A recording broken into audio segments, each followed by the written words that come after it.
You're listening to The Audio Brew Podcast, the podcast for people who make music. I'm Naomi with The Audio Brew, here with Tim. Today we're going to be talking about transitioning from live to studio and recording contracts and getting paid. Our guest is mix engineer, producer, and owner of Gage Street Production in Boise, Idaho. He has worked with a number of artists, including Aaron Golay, Nkosi, M.H. Eternal, and Vineyard Music. I'd like to welcome Jake Nielsen to the show. Welcome to the Audio Brew, Jake. How are you doing today? I'm great. How are you? I'm doing great. Thank you. Well, Jake, you've done some good work. I've got to say, you've come a long ways because you're not that old. How old are you? I'm 26. We met when I was 21, Tim. Tell us about your love for music and audio production. So I always was a musician. Growing up, I played like saxophone in bands and did like a whole band thing through high school, and then played guitar, and then realized through like going to school what really matters, like the music that you hear, like it's not that person making the music. So I wanted to be the person making the music and like kind of taking the steps to being that towards being a session player and then a producer. And so like those steps look differently. And so probably when we met Tim, I was probably doing my first record, that One Desire EP. That was my first step into like producing music that I also co-wrote and being a part of something bigger than me and like two friends. Fantastic. And now you've got your own studio there in Boise, Gage Street Studios. We work with a lot of just artists that want to have a different studio experience. I think with big studios, it's really easy to like get in and get out and then have a product you're not really happy with. And so really taking the time and putting in just more thought into the process and like just walking out with something that I'm happy with and the artist is happy with. That's kind of really what we focus on. But the whole thing here at Gage Street is, making sounds with friends, because if you don't have interesting sounds, you don't have interesting songs. That's so true. And I think back to some of my early studio experiences, and I've got to say, they weren't necessarily pleasant. For sure. I think that just having realistic expectations for your artist and the amount of time that you're going to put into it is so important. My wife really tries to enforce upon me that I need to have better management when dealing with artists of what my expectations look like for them, not just what they expect from me. So it's not just a one-way street. I'm putting a lot and they're putting in a lot, and we both have to be happy. Yeah, that is so true. That is so true. So to play on that a little bit, talk to us a little bit about how you go about your recording contracts and getting paid. Guys, first of all, I'm far behind the times. I did not get a contract for doing this until 2 years ago. I had done projects and stuff like that. And the reason I had got a contract was because I did like a string of singles for an artist that they didn't pay me for like 6 months. And I was like texting them all the time. And I was like, hey, could I get some money? And they're like, yeah, man, like we're like the single's doing great. Like we'll get you some money soon. And I was like, well, I know the single's not doing great, dude. Like I know. And I was like, just hit me when you can. And I ended up having to like confront the other band members. So you guys haven't paid me, like, are you for real?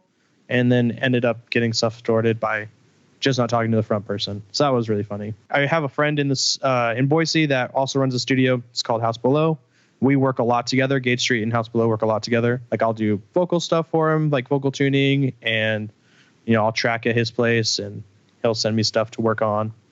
Anyways, he sent me his contract because I was like telling him I was super annoyed. Basically, I took the contract that he had showed me, laying out, this is my expectations, this is the expectations that you can have, and this is how much you charge, this is how much I'll charge, and this is a realistic end date, and then I own this until you pay for it, which I think is a really hard thing for artists to understand, because they're like, oh, it's my song. And I was like, well, but I just put in 100 hours to make your song sound fierce. Yeah, but you're putting all of that energy into it. Yeah. So, basically saying like, I own your song until you pay for it, then that kind of was me having to learn how to just give artists MP3s instead of waves, because guys, I've been burned before. When I think about that, I want to say that we've been fairly good. Historically in the studios that we've operated in the past. We tend to work with a lot of young people, some middle-aged people. It seemed to be that the younger people were more excited about being in the studio, and especially if they were high school or just out of high school, they would be more invested in actually bringing you cash every time they came into the studio. Yeah, I totally agree. I've seen younger kids. I think that they see a better exchange of the value that you put into it. Not necessarily that I think like older people don't see it, but I think that they think that they can do it just as well as I could, which may or may not be true. You know, what do I know? Or it's the old guy that's like, yeah, man, I was on Pro Tools 3 back in the day. He's like, yeah. He's like, just set me up. I can do it for here. And I'm like, how about no? Yeah. No. Yeah. The other thing was, we don't hand out masters, kind of like how you mentioned, send people an MP3. We don't send out, the master recordings to people. I had an artist that was trying to get signed, and I had sent them waves because I was young and dumb. They sent it to this label. I was losing my mind. They were like, hey, we just sent it to these guys. And I was like, yo, this is not a finished mix. This is nowhere near what it should sound like. And you're sending it to a label because you think it's you're happy with it. I was like, if you guys get signed, I don't want my name on this at all. I don't want anybody to know that I did this crappy product. Yeah, that's definitely something you don't want to put your name on. The finished product is all you want your name on. 100%. So what are your, top three tips for getting paid? Communication before you even start tracking. This is how much I cost. This is what I'm going to give you. This is what you're going to give me. So communication, and then expectations, and then getting a signed contract, because the signed contract is legally binding. So, in the music industry, I think that a lot of us are super chill, and we're like, oh no, man, it's cool. Hit me when you can. And then you realize you start doing this for money and you're like, oh shit, I can't do this. Yeah, exactly. You're like, I need to pay rent for my space or whatever. Well, and you've got to pay for all of that gear that you're purchasing for the studio. I mean, that's kind of part of the reason why they come to the studio to begin with. Yeah, for real. So having in the contract, it's saying if you don't pay by this date, you're gonna have to face legal consequences because I need to get paid, and you got your masters. So yeah, because the way I have it out in my contract, I do half up front and then the other half at the end. Once my date is finished, they get their masters, and they have 10 days to pay me my rest of my bit, because I understand deadlines, especially while you're making the record, can get pushed back, and their release date can, interfere with mastering and stuff. So as soon as my end's finished, I give it to them. They can get their plan, and then in 10 business days, I expect to get paid. And that's all part of the communication and expectations that you talked about. But we also live in a COVID time, and so there's a lot more leeway. I just did a record, and COVID hit in the middle of the record. He is a full-time musician. He doesn't have a normal job. And so I was like, listen, you have extra time to pay this, because this is not fair for anybody. Because I hate it. I hate being so broke poor when all you do is play music, and you're like, man, this is great. It gives me energy. But man, I really could eat or pay my rent or whatever.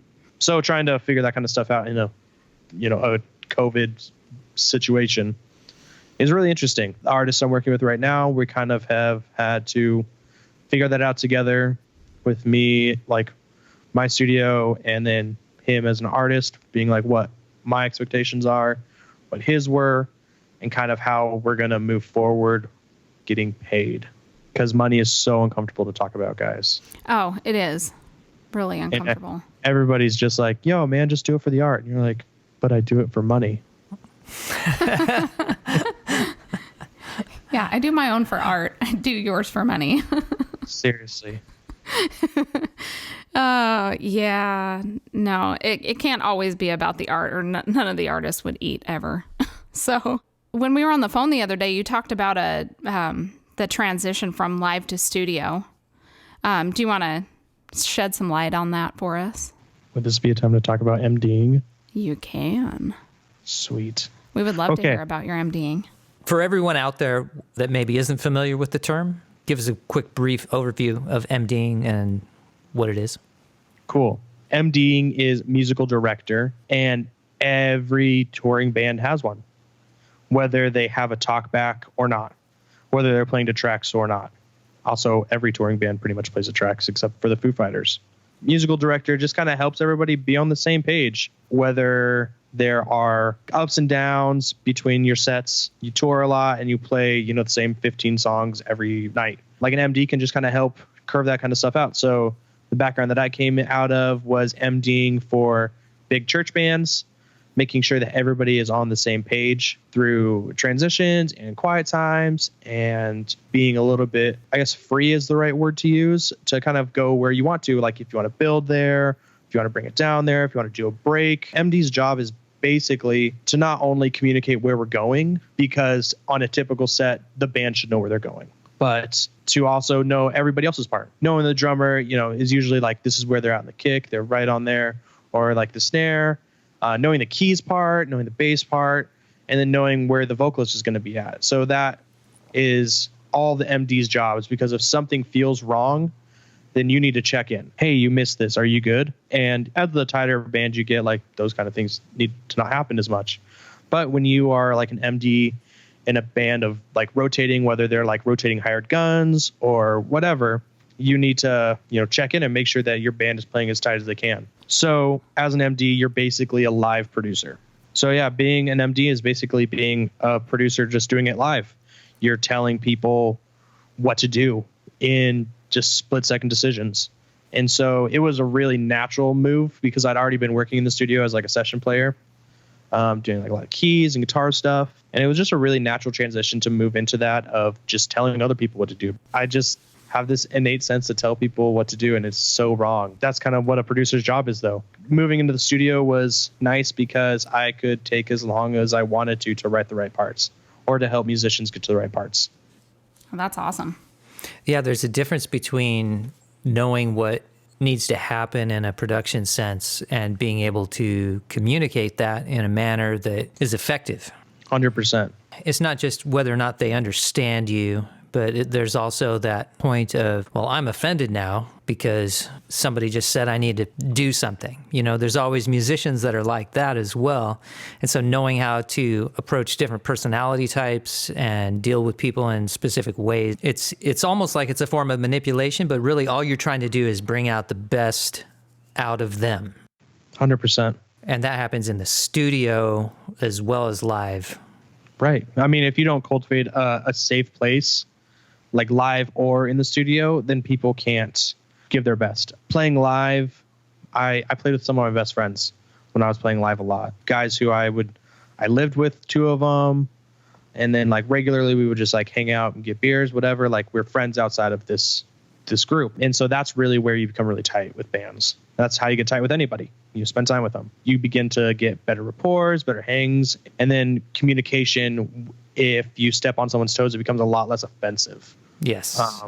I would 100% say that when I was like starting to MD, I didn't know what I was doing. Nobody knew what they were doing.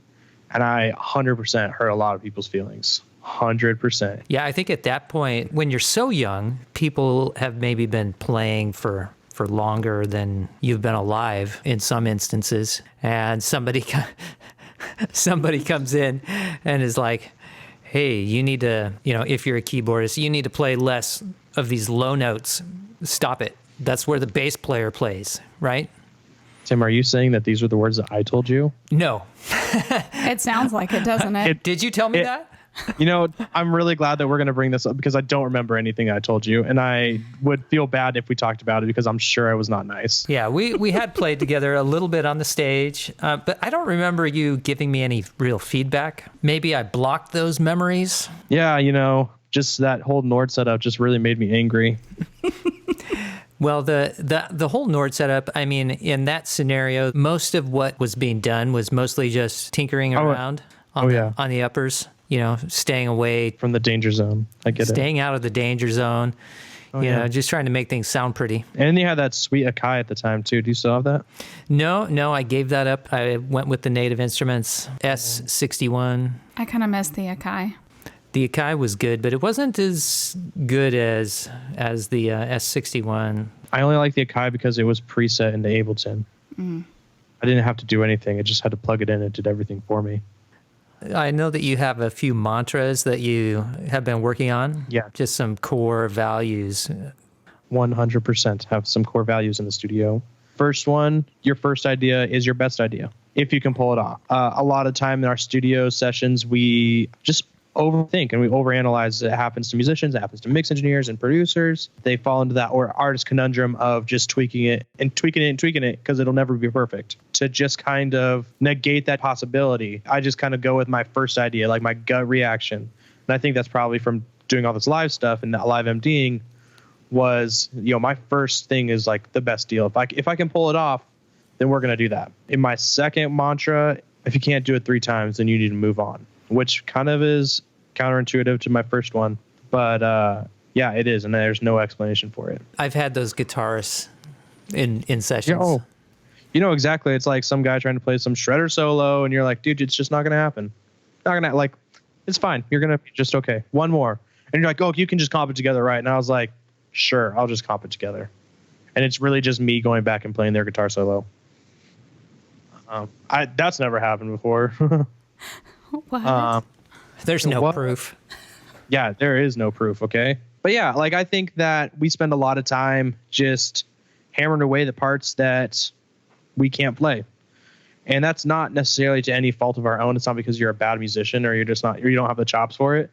Maybe it's just like you're not hitting it because it's just not right for the song. We as a culture of producers need to get back to simple hooks. I think that there is far too much like indie music and alternative music that is just not hooky because they don't want it to be like top 40, but you can have hooks and not be super pop. They've gotten so far away from this. I don't want to be bubblegum pop. Write good hooks that people want to listen to, because the whole point of music is for other people to listen to your music. If people aren't singing along with the things that you're writing or working on, you should definitely rethink it, because it might not be connecting with the people that you think it is. And music is all about connection. It is. But it's also about your personal connection to your music too. For sure. But also, I am not listening to the music that I write. Other people are listening to the music that I write. Haven't you ever had that moment where a song comes on and you're like, hey, this is kind of cool, I like this, and then you realize it's your song? 100%. That happened this weekend. Do you remember Andrew Douglas? Oh, yes. Yeah, another friend that we played a lot of music with. He had a playlist going on, and it had a song on a new record that I had done. And I was like, dude, this slaps. And he goes, do you not, this is the song that you did. And I was like, oh, yeah, man, I forgot about that. Those are the best moments. That's when you know you did something right, when you hear it and it's too good to be yours. Yeah, you're like, this is really catchy. This is a good song. Who is this? Yeah. Oh, it's me. So this is the part of the episode where we ask you about an epic gear fill. I have this 70s RE20, which is a microphone. I don't know if you guys know much about vintage microphones, but they're kind of the worst. I had a vocal session that was not in my studio. It was like a remote session. I had taken my interface, my computer over there, feeling hot on these vocals, felt good. I had my headphones. They had their headphones. I was like, great, this sounds awesome.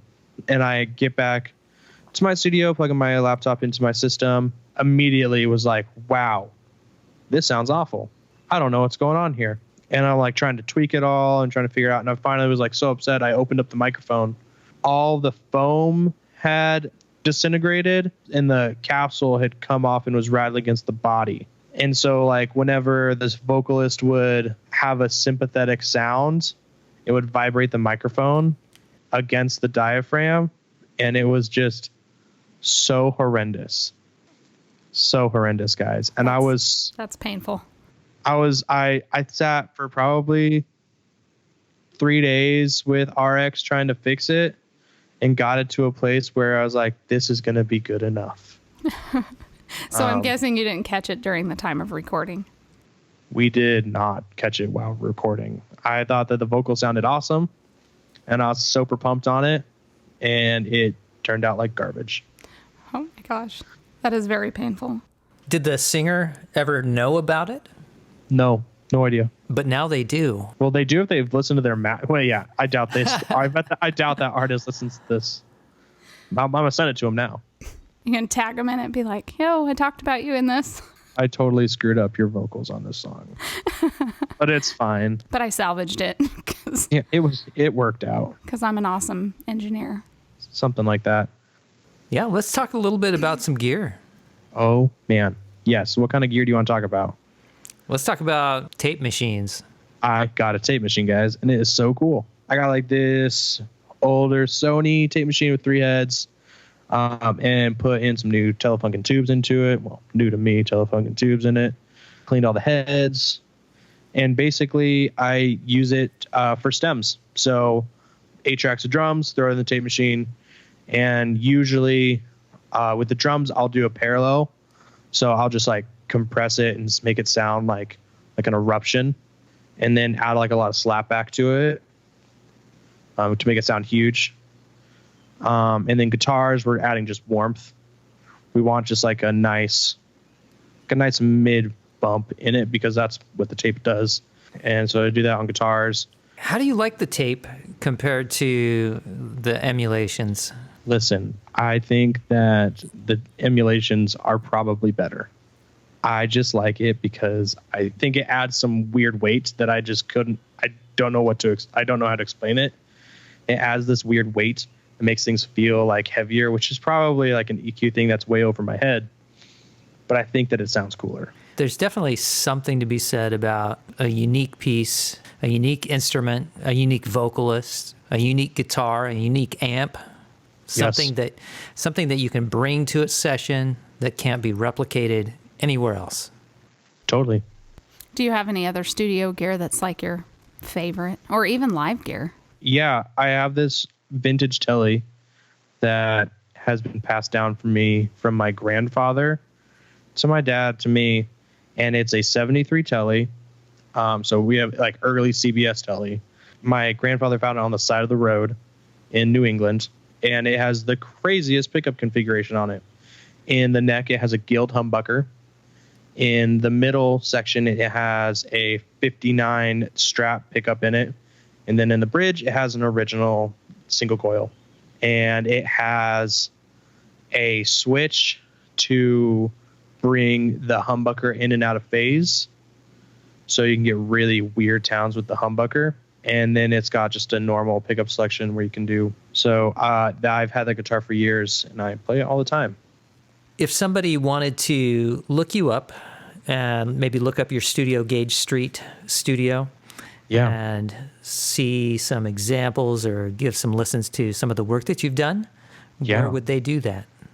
They would go to my Instagram page. It's Gage Street Studios. Awesome. And you're available to hire, obviously, for remote mixes and everything else? Yeah, remote mixing, session work, producing artists. Right now, I'm doing like remote producing, and that's been really exciting for me. Awesome. So do you have a track that you want us to play that you've produced? Oh, let's play Anywhere by Aaron Golay. Thank you for coming on the show with us. Of course. I'm sure we'll have you back again. I love this. We've got so much more to talk about. Oh, yeah. No, we'll definitely have to have you come back. And with that, we're going to leave you with Aaron Golay and the song Anywhere from the album Love, Lust, Heartache.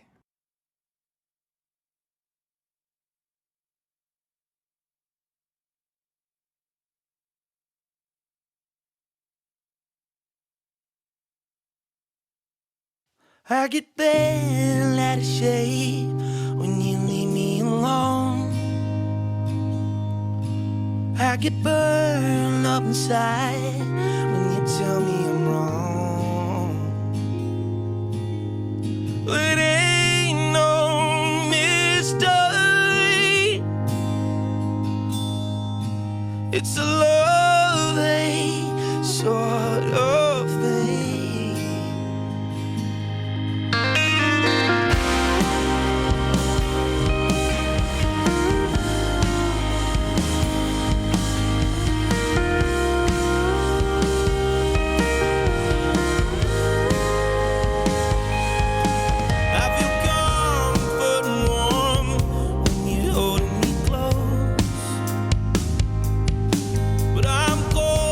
Incomplete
why it is.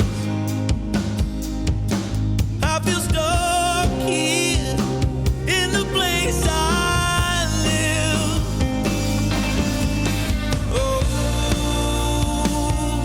I just wanna go somewhere.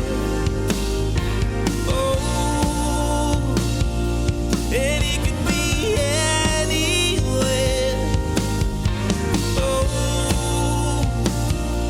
I just wanna be right there.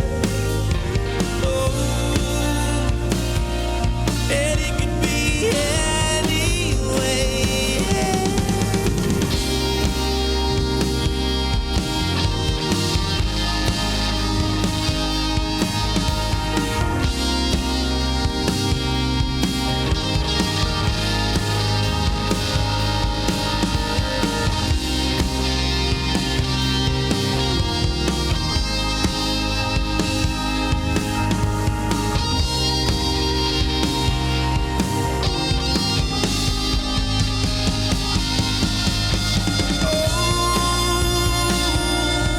Let it be my time, my time. Oh, let it be my time, my time. Oh, let it be my time, my time. Oh, let it be my time. Oh, I just wanna go somewhere. Oh, and it can be anywhere. Oh, I just wanna be right there. Oh, and it could be anywhere. Thank you for taking the time to listen to this episode. Please show your support by subscribing to this podcast. Visit us at theaudiobrew.com and sign up for the handcrafted email. Follow us on Facebook, Instagram, and Twitter. You've been listening to the Audio Brew Podcast from Rockaway Beach, Oregon.